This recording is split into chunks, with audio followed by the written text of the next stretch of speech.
What does it feel like to you when you're playing? Good. What does it feel like when when you're going off on a riff or something? Well, it's the closest thing to being truly in the moment I can experience. Really, I think if I'm just in a social situation and we're having a meal, part of me is there, a good deal of it, maybe 75%, but part of my brain is off somewhere, thinking about what I'm going to do tomorrow, what have I got everything I need to make the journey I'm going to make, etc., etc.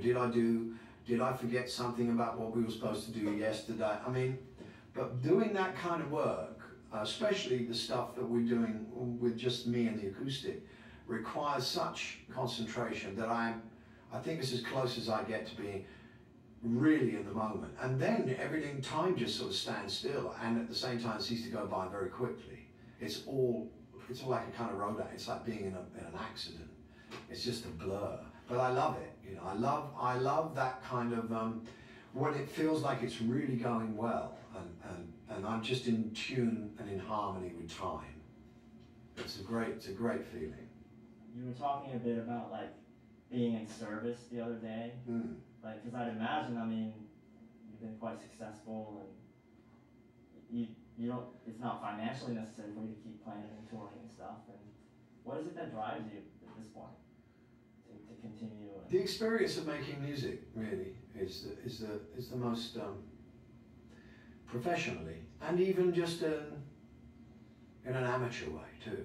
The joy of making music is what I was put here for, I believe, and I kind of knew right away once I'd started to kind of get it right in my teens. Once I started to experience the joy of getting a result from practice, that this was my destiny, I suppose, and I always, thank God, intuitively knew that the music was the most important part of it, that it wasn't what I could get from music, it was what I could give to it. When you asked me a question of what is it like, well, I wish people could experience what it's like to be really focused on doing something musical and have it work and be in tune and harmony, and that can only come, I believe, if I'm in service of music, if I'm serving music, rather than trying to manipulate it to my ends,